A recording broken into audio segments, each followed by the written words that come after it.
Cuentos de Medianoche.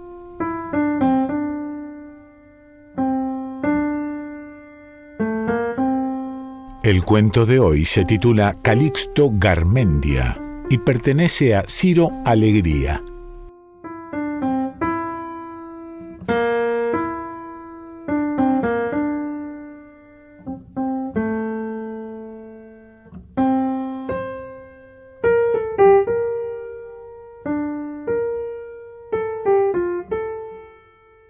Déjame contarte, le pidió un hombre llamado Remigio Garmendia a otro llamado Anselmo levantando la cara. Todos estos días, anoche, esta mañana, aún esta tarde, he recordado mucho. Hay momentos en que a uno se le agolpa la vida. Además, debes aprender, la vida, corta o larga, no es de uno solamente. Sus ojos diáfanos parecían fijos en el tiempo.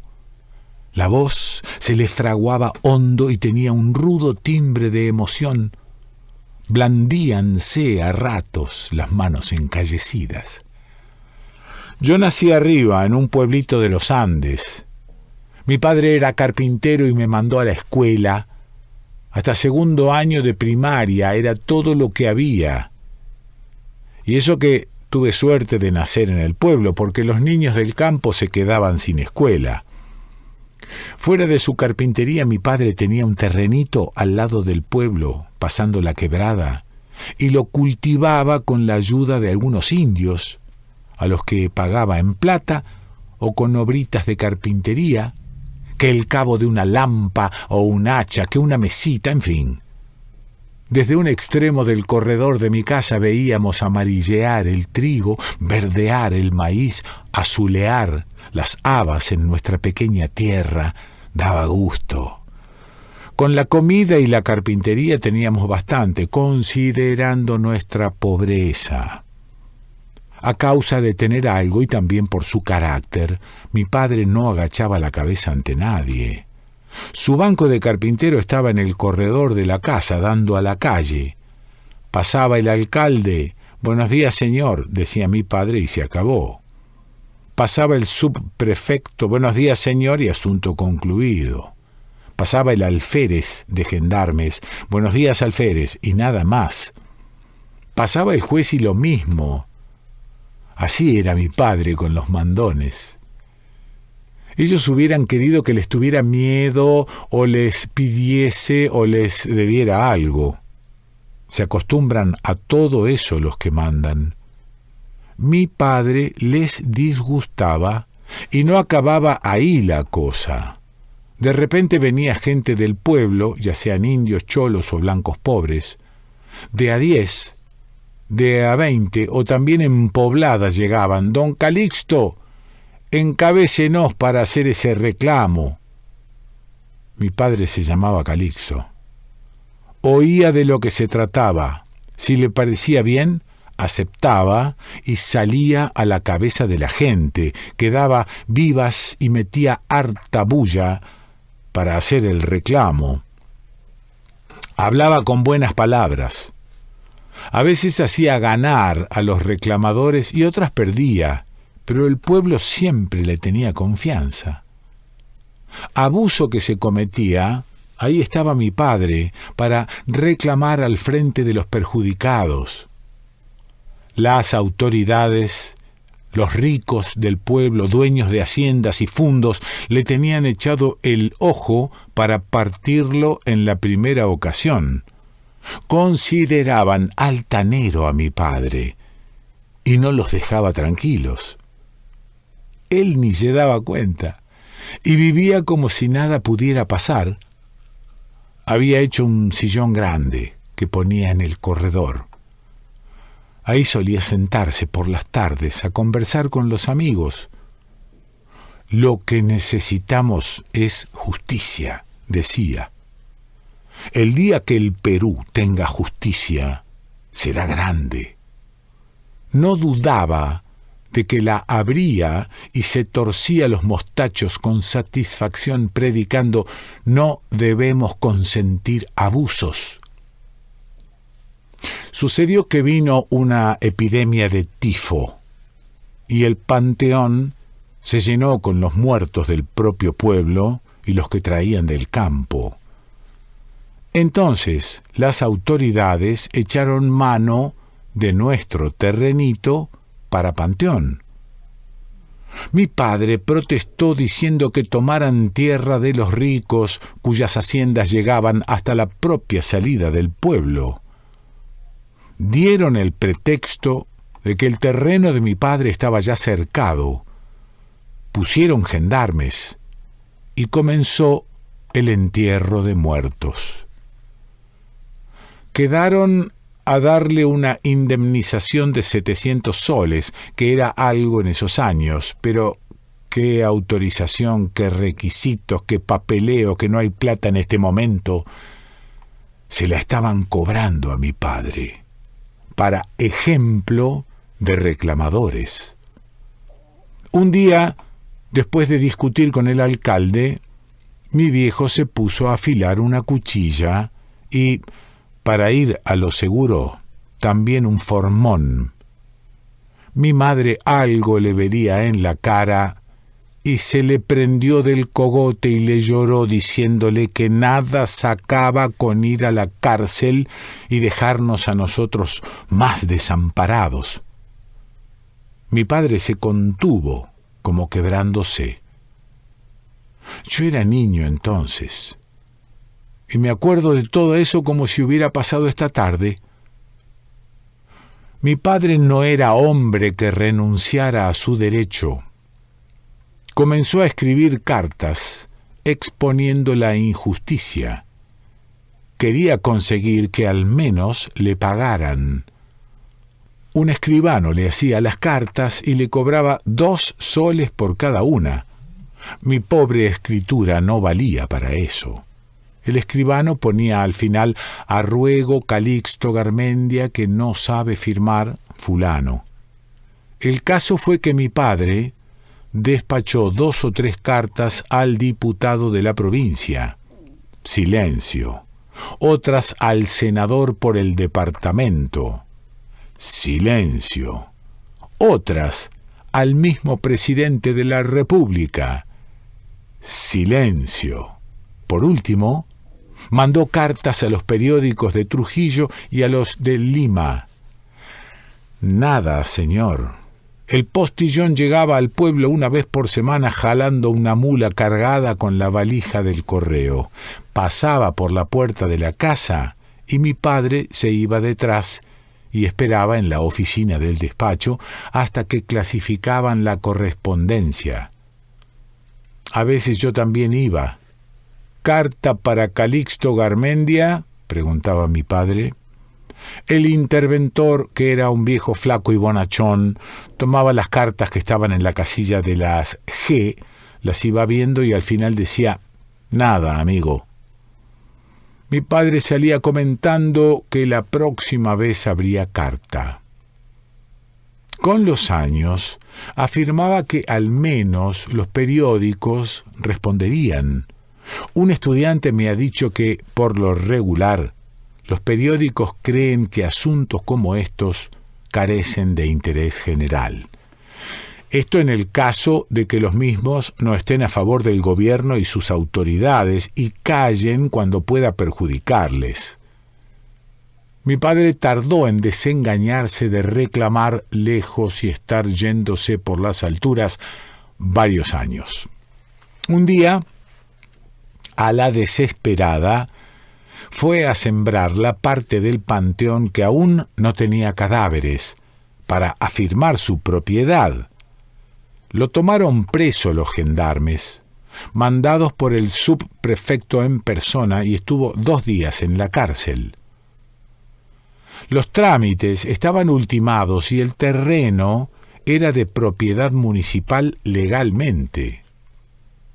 Cuando mi padre iba a hablar con el síndico de gastos del municipio, el tipo abría el cajón del escritorio y decía, como si ahí debiera estar la plata: no hay dinero, no hay nada ahora, cálmate, Garmendia, con el tiempo se te pagará. Mi padre presentó 2 recursos al juez.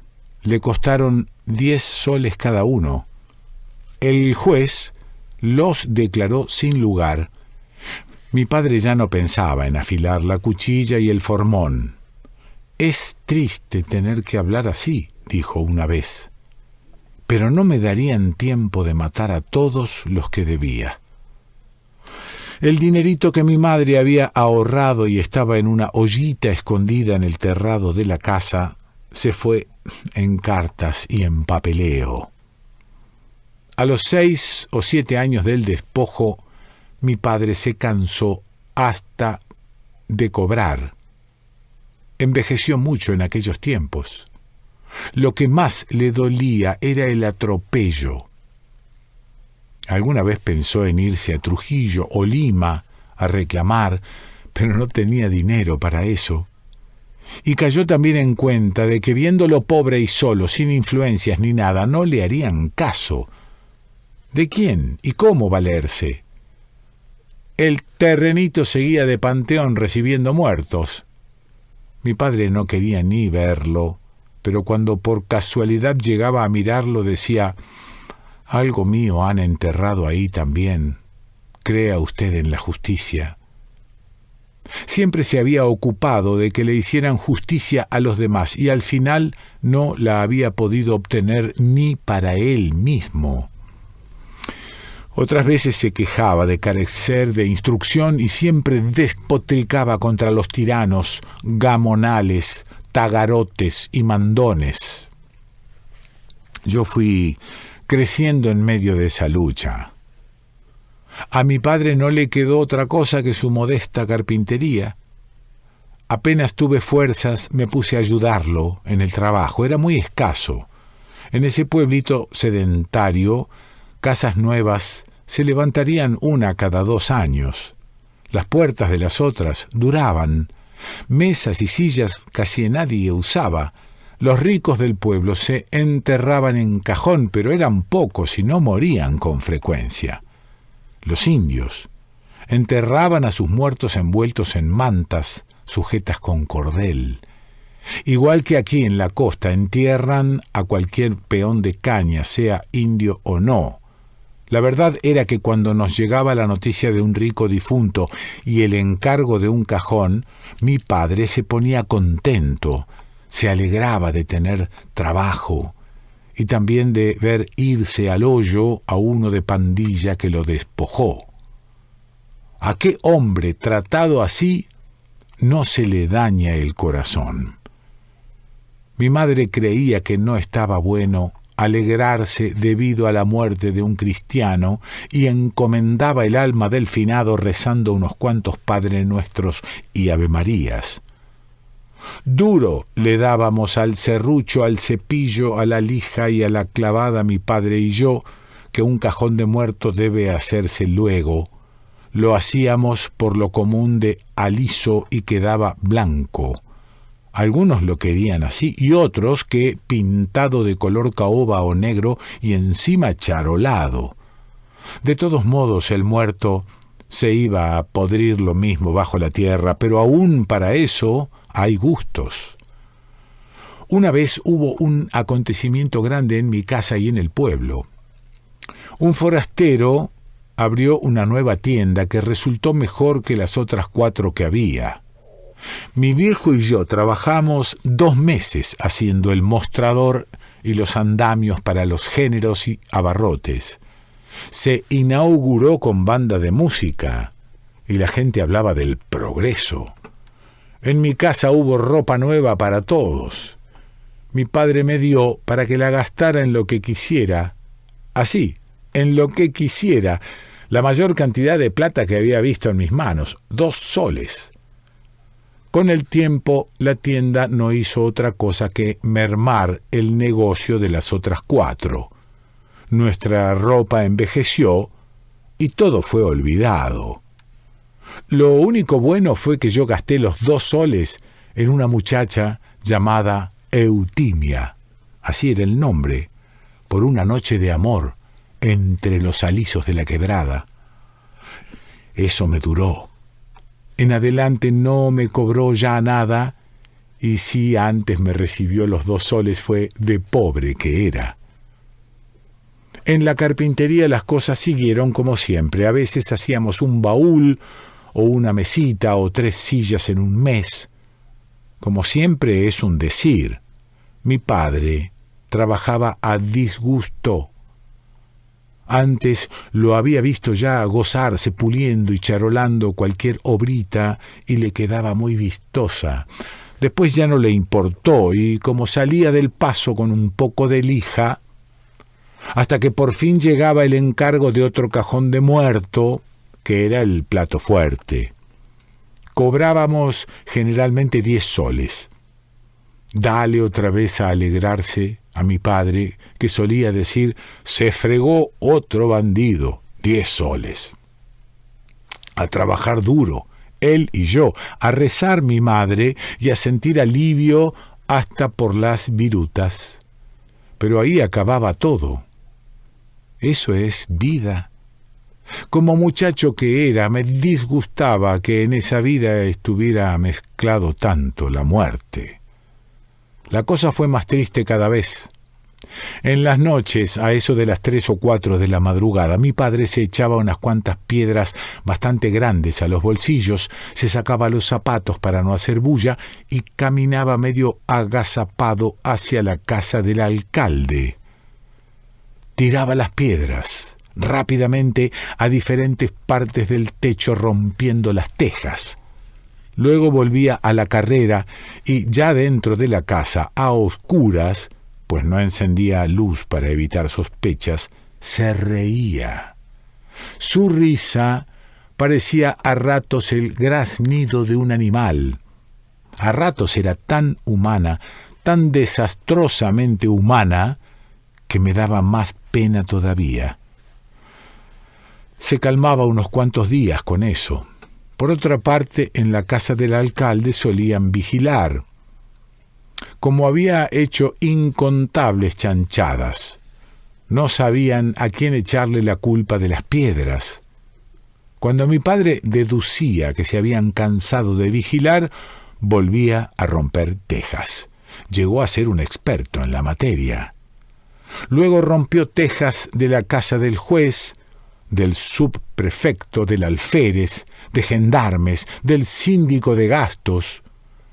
Calculadamente rompió las de las casas de otros notables, para que, si querían deducir, se confundieran. Los 8 gendarmes del pueblo salieron en ronda muchas noches, en grupos y solos, y nunca pudieron atrapar a mi padre. Se había vuelto un artista en la rotura de tejas. De mañana salía a pasear por el pueblo para darse el gusto de ver que los sirvientes de las casas que atacaba subían con tejas nuevas a reemplazar las rotas. Si llovía era mejor para mi padre. Entonces atacaba la casa de quien odiaba más, el alcalde, para que el agua la dañara o al caerles les molestara a él y su familia. Llegó a decir que les metía el agua en los dormitorios, de lo bien que calculaba las pedradas. Era poco probable que pudiese calcular tan exactamente en la oscuridad, pero él pensaba que lo hacía por darse el gusto de pensarlo. El alcalde murió de un momento a otro. Unos decían que de un atracón de carne de chancho y otros que de las cóleras que le daban sus enemigos. Mi padre fue llamado para que hicieran el cajón y me llevó a tomar las medidas con un cordel. El cadáver era grande y gordo. Había que verle la cara a mi padre contemplando al muerto. Él parecía la muerte. Cobró 50 soles adelantados, uno sobre otro. Como le reclamaron el precio, dijo que el cajón tenía que ser muy grande, pues el cadáver también lo era y además gordo, lo cual demostraba que el alcalde comió bien. Hicimos el cajón a la diabla. A la hora del entierro, Mi padre contemplaba desde el corredor cuando metían el cajón al hoyo y decía: «Come la tierra que me quitaste, condenado, come, come». Y reía con esa su risa horrible. En adelante dio preferencia en la rotura de tejas a la casa del juez y decía que esperaba verlo entrar al hoyo también, lo mismo que a los otros mandones. Su vida era odiar y pensar en la muerte. Mi madre se consolaba rezando, yo tomando a Eutimia en el alisar de la quebrada. Pero me dolía muy hondo que hubieran derrumbado así a mi padre. Antes de que lo despojaran, su vida era amar a su mujer y su hijo, servir a sus amigos y defender a quien lo necesitara. Quería a su patria. A fuerza de injusticia y desamparo, lo habían derrumbado. Mi madre le dio esperanza con el nuevo alcalde. Fue como si mi padre sanara de pronto. Eso duró 2 días. El nuevo alcalde le dijo también que no había plata para pagarle. Además, que abusó cobrando 50 soles por un cajón de muerto y que era un agitador del pueblo. Esto ya no tenía ni apariencia de verdad. Hacía años que las gentes, sabiendo a mi padre en desgracia con las autoridades, no iban por la casa para que les defendiera. Con este motivo ni se asomaban. Mi padre le gritó al nuevo alcalde, se puso furioso y lo metieron 15 días en la cárcel por desacato. Cuando salió, le aconsejaron que fuera con mi madre a darle satisfacciones al alcalde, que le lloraran ambos y le suplicaran el pago. Mi padre se puso a clamar: «¡Eso nunca! ¿Por qué quieren humillarme? La justicia no es limosna. Pido justicia». Al poco tiempo, mi padre murió. Ciro Alegría.